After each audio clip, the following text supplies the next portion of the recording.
Okay, so we're live. And is it 11 o'clock? I guess it's 11 o'clock. And I can see that we already have 11 participants online, 14. I just want to start with, for everyone who's here already, welcome you to Change for Good. Welcome to my house. I'm here joined with my dog who's wandering around. I'm sure many of us are in the same situation. I'm so excited about this. Just to start with, before we get over to Tim, just a couple of thoughts. And for me, obviously all of us share this experience of COVID-19 being a crisis, but I also, right from the beginning, speaking for myself, and had the good fortune to be around many people who are also seeing this as an incredible opportunity for change. And I think everyone who's on this webinar today is in that same space. So it feels to me like, every day where we're seeing more and more crisis and uncertainty and vulnerability, at the same time, we've seen incredible examples of businesses and other funders really stepping up and doing some amazing things. And that's what I choose to focus on. And that's what we're going to be sharing in this Change for Good series, which we're so happy to launch. And so every week we're going to be doing a 30-minute conversation with an incredible global social change leader, from having people from the business sector, from foundations, nonprofit organizations. But the theme of this is talking about getting their perspective on how COVID-19 is affecting their organizations and what they think needs to be done differently today and also in the future to better solve social problems that we have going forward.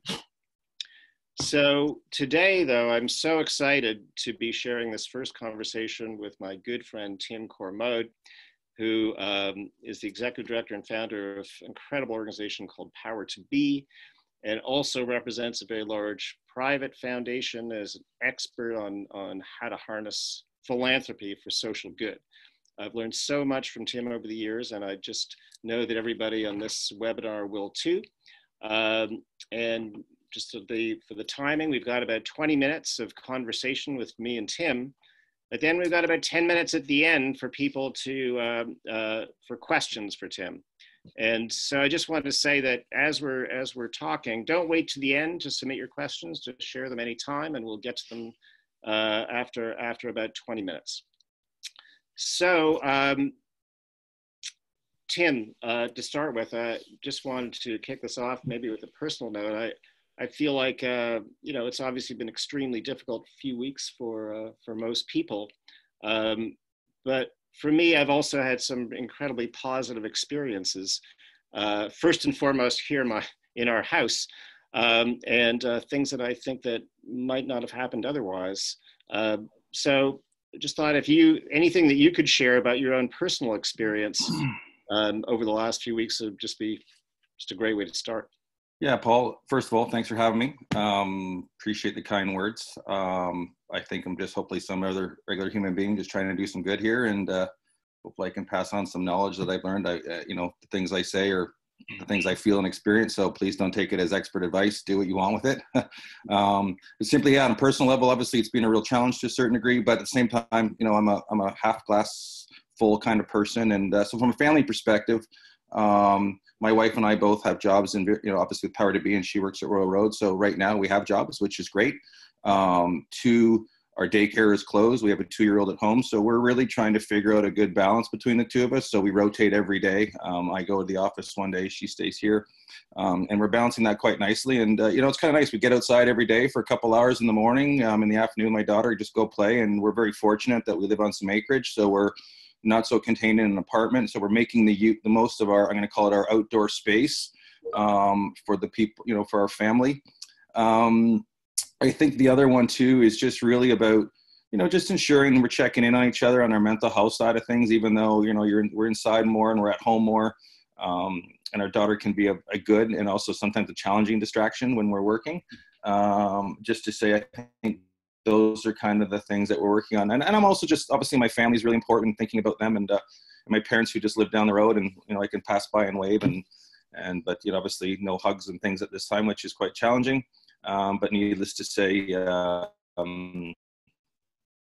still nice to try to stay connected in different ways as much as we possibly can. So yeah, no, for the most part, making use of the challenges and really, staying connected as a family, enjoying the time that we have together, because I think these are times to reflect of how awesome and lucky we are to have the opportunities in front of us that a lot of people don't. Thank you for saying that. I agree 100% and share that same experience.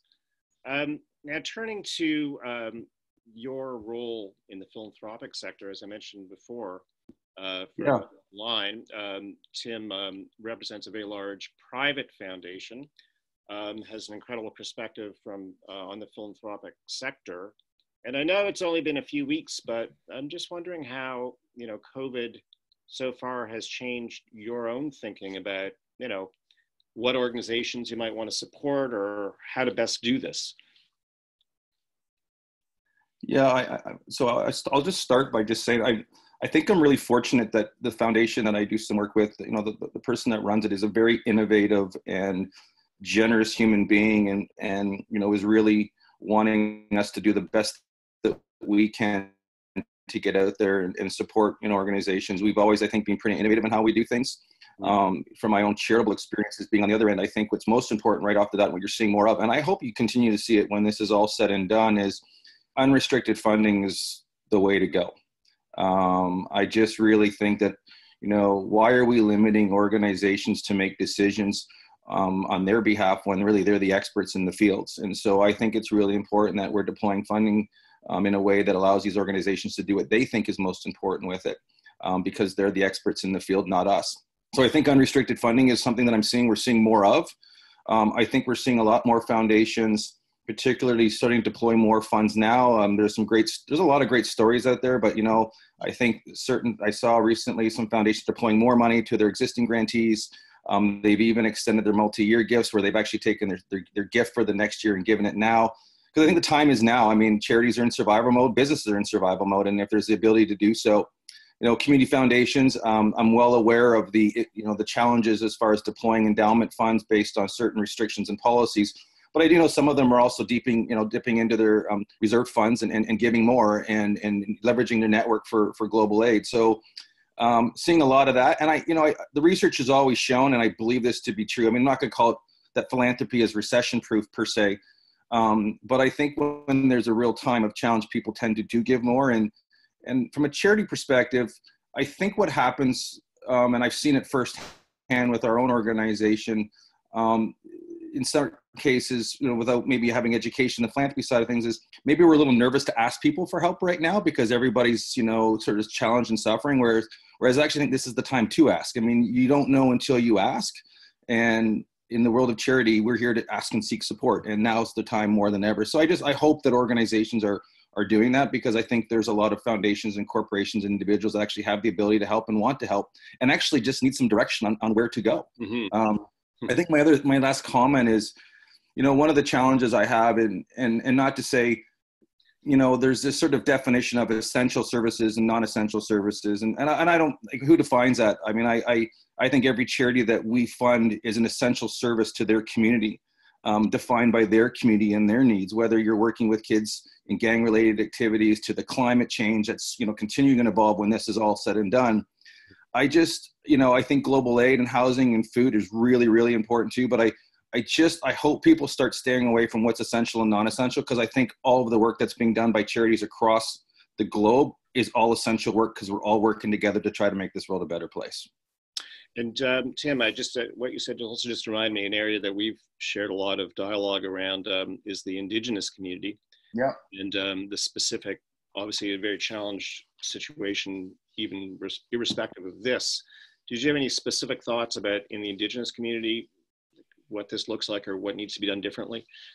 Well, I can only speak from our own experience, and again, I'm no expert in the field, but first of all, I think Indigenous communities know what they need in their communities, and we're not here to fix Indigenous communities. We should be here to be deploying funds and letting them do what they need in their communities because they know best.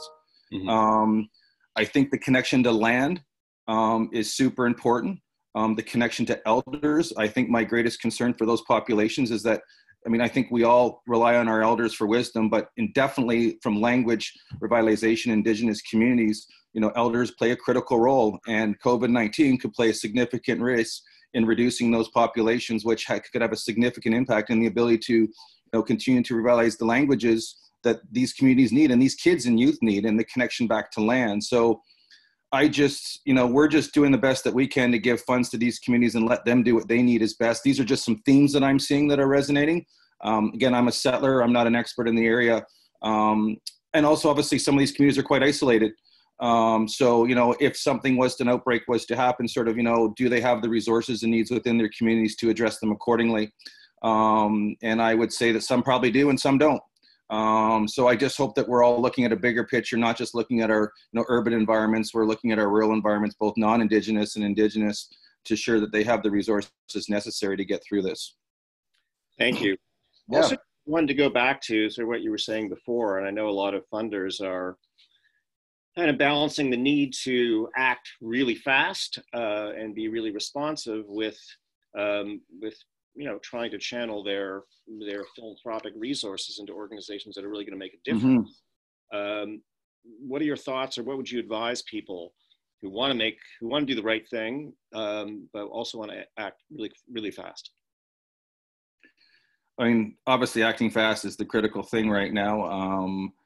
This conversation on evaluation and key performance measures is a much longer conversation, which I won't get into today. But I'd simply say that I was on a call yesterday. I'm on part of a membership called the Philanthropic Workshop. They're a credible group of philanthropists from around the world. And someone asked the question yesterday in our little conversation is, do you want to be in a position where you look back and say, I wish I could have done this? And I personally don't want to be in that position. So I think you have to take risks. You have to be okay that certain investments may not work out. But if I was looking at the best way to make decisions on investing now, I would be investing in existing organizations that are doing the work. This is not the time to create new ideas and new innovative ways of doing things. It's about deploying action now to those that exist that are the experts in the field. And I truly believe that you have to invest in leadership and people. And I do believe, for example, the organizations we fund, they're all very gifted entrepreneurs, whether they call themselves that or not, who are doing everything in their power to be as creative and innovative as possible. So I think, all impact measurements are off the table. Even I speak about our own organization. I think all charities, a lot of them are in this, it's as much as we believe in our mission delivery and whatever it is, whether it's supporting youth, education, climate, health, it's really hard to focus on that right now. Like, it's full hands on deck to survive right now. And I just, I encourage charities to get out there and fundraise as much as they can in whatever way possible to support their organizations to get through this in both the short term and long term. And that mission delivery and us sharing resources will get back to some reasonable new norm in the future. And Tim, I want to ask you about Power to Be specifically, but before I do, are there any, is there a specific example that you could share of some organization that, that you've been funding, working with, who's just kind of risen to the challenge or is doing something amazing that people would want to hear about? Yeah, I mean, look, I don't want to call it any one because I think they're all doing good. I don't want to create this competitive nature. It's just not my nature. But I will say that what I'm impressed with most is, we have a call we just started it, and all the organizations, optional, get on the phone for a conversation. And I just really appreciate how they come together just to share resources. And really are there to help each other, where it's not a competition over funding.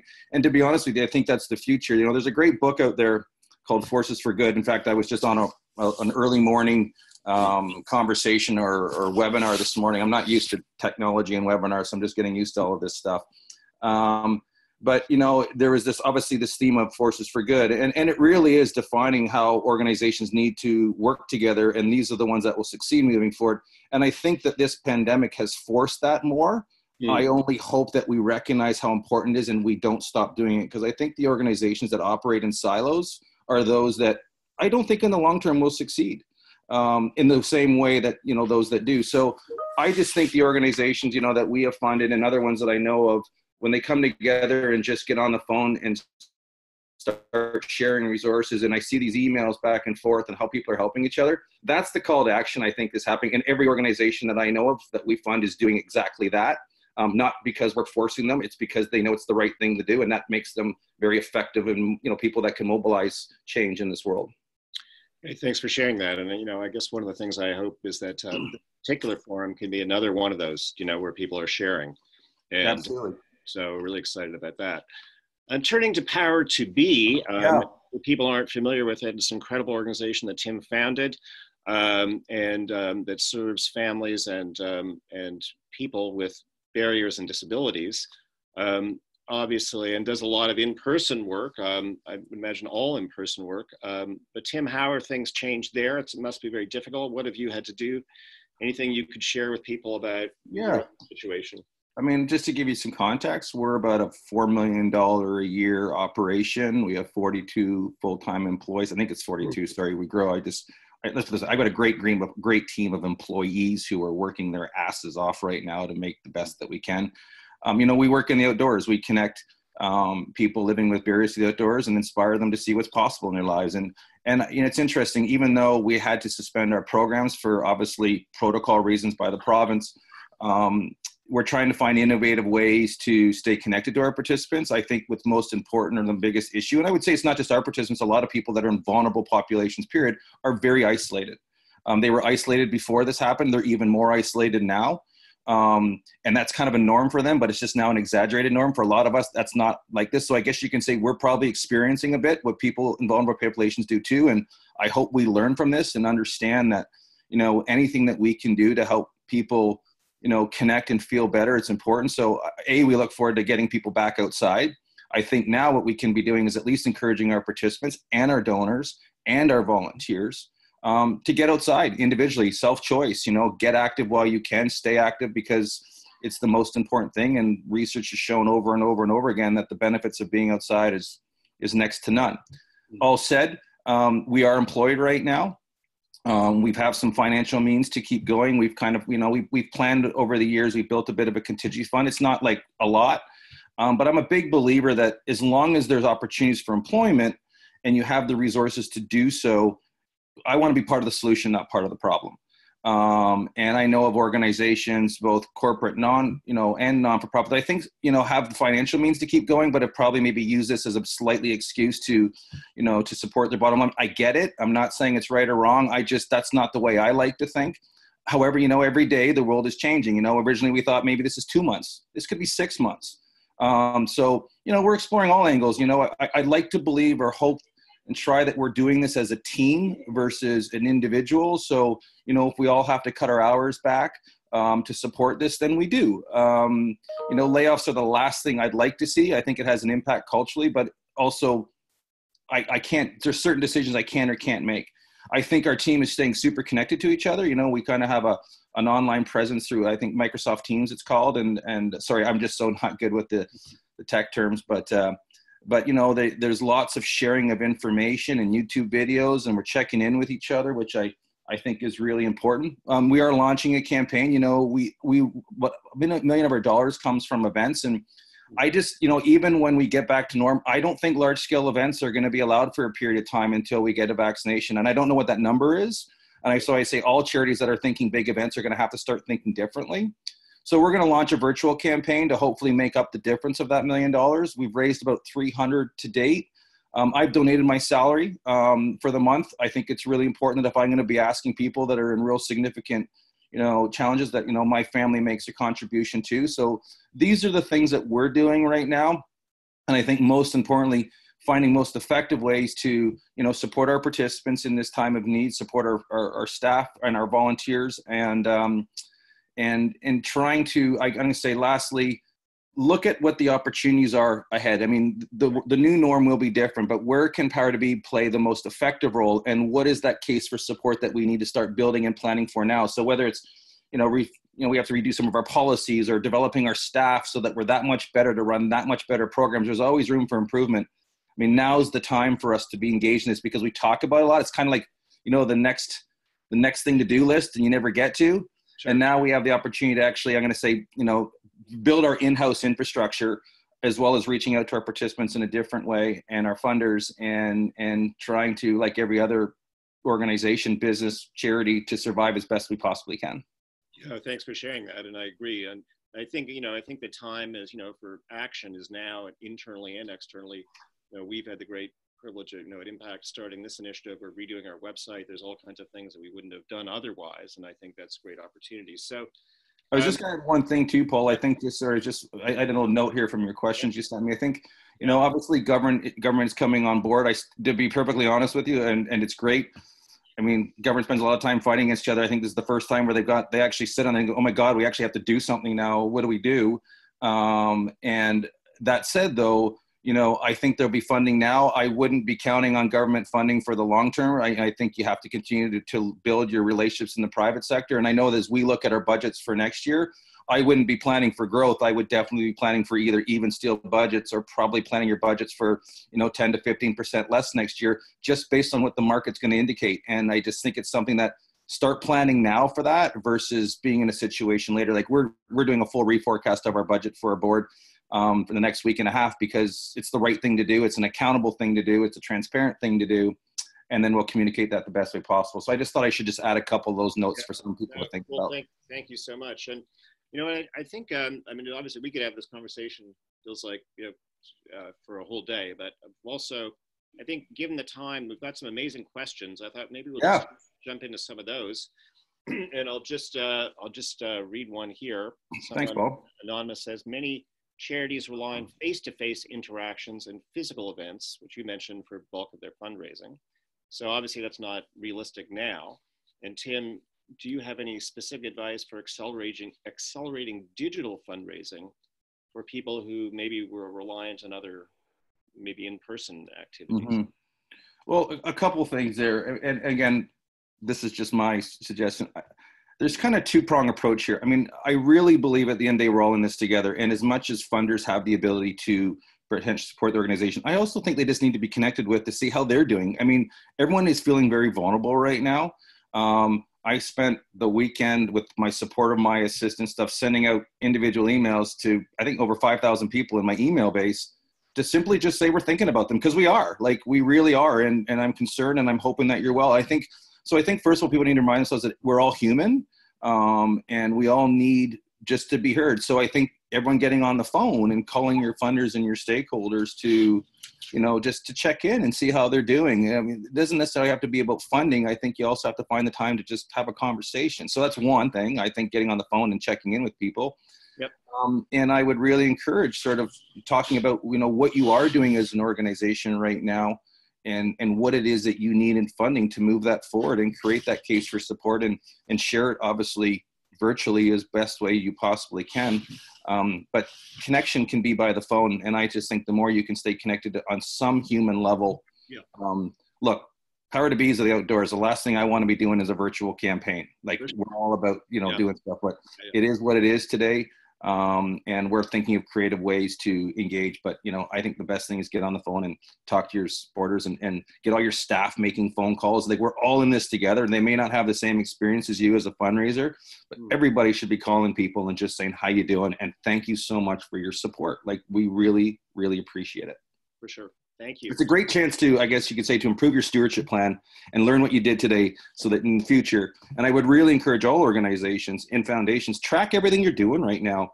Like, because there's a story to be said when this is all said and done, and there's going to be some significant learning lessons that if you track this now, you're going to have some valuable information that's going to help you be that much better when we're through this.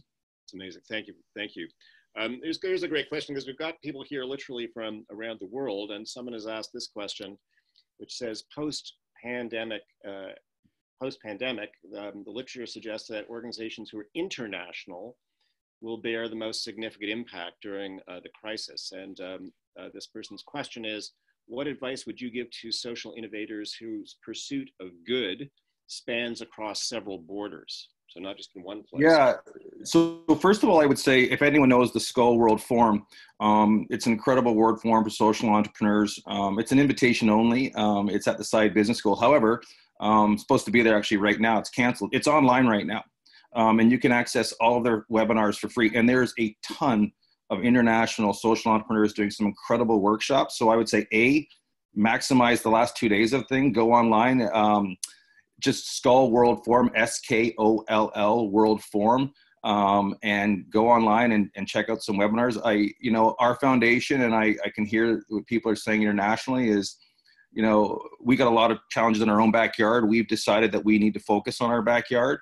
Not to say that, international organizations are really important. So I think, again, there are critical people that believe in international aid. It's just trying to find those individuals or foundations that really support. The MasterCard Foundation, classic example, their focus is not shifted. They obviously focus on Indigenous youth and communities in Canada, but have a significant interest in Africa and youth in Africa. So, they're out there. I will say it's a lot harder. I wish I had an answer to that. But I would simply say start connecting with entrepreneurs in this area and start having those conversations together. That would be a suggestion and recommendation. Well, thank you. Another question kind of closer to home, great question about your Power to Be family there, which someone has asked, how are the, helping families and people with barriers and disabilities who are dependent on Power to Be, do you have a sense of how those folks are coping and have been able to reach out to them in any way? Yeah, so first of all, we got a great staff team that is very much responsible for that. I mean, I would say my and I say this with all due respect, this is where you have to zone in and focus your efforts. My efforts right now are raising money for this organization. I have a great team of people that are very much involved in the caring of our participants. So I think a lot of it is checking in with them and how they're feeling and what they're doing. We obviously have some, I think, participants without full disclosure that are, that I'm well aware of that are, I'm going to say, in some bigger duress that is outside of our professional support, but we always have done this in our programs is, when we have people that are in significant crisis, is connecting them to the right resources, which, we continue to do. So I think that's the best way. And then of course, I think we're kind of come up with some more virtual platforms, sharing ideas and information to keep them active.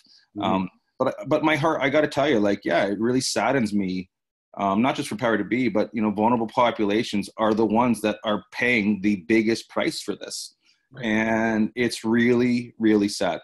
And I really hope that from this, we all learn that we're pretty lucky to have what we have, and we just do so much more when this is said and done, because the world needs it much more than ever.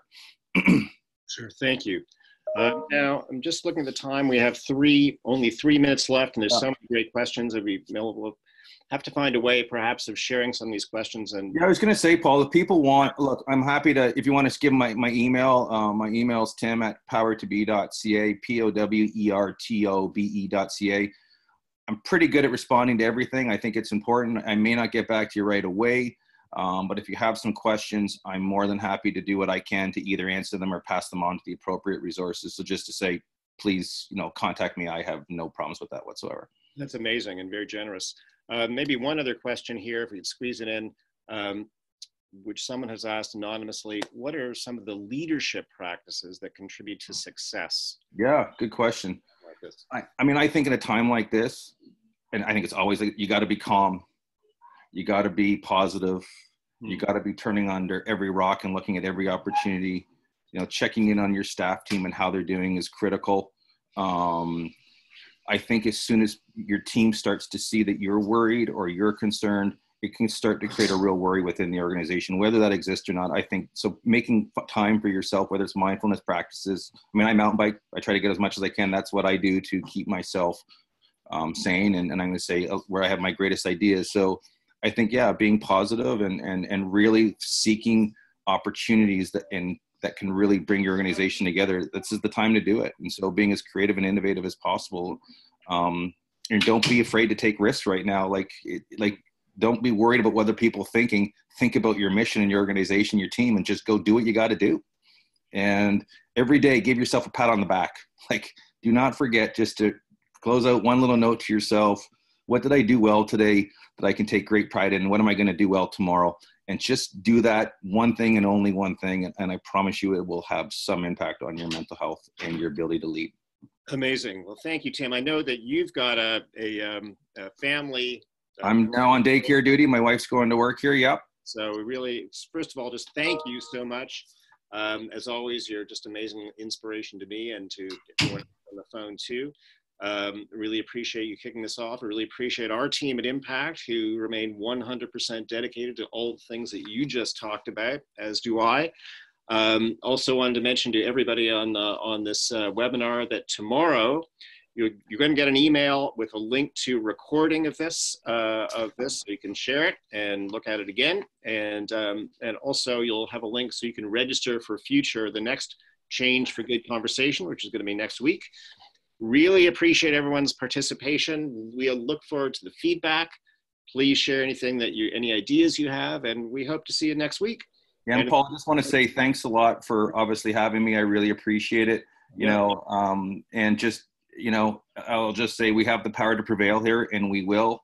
And stay positive and stay true, and just keep working your asses off, because that's the best thing you can do right now. So get outside to have some fun. It's still important to have fun. All right. Totally.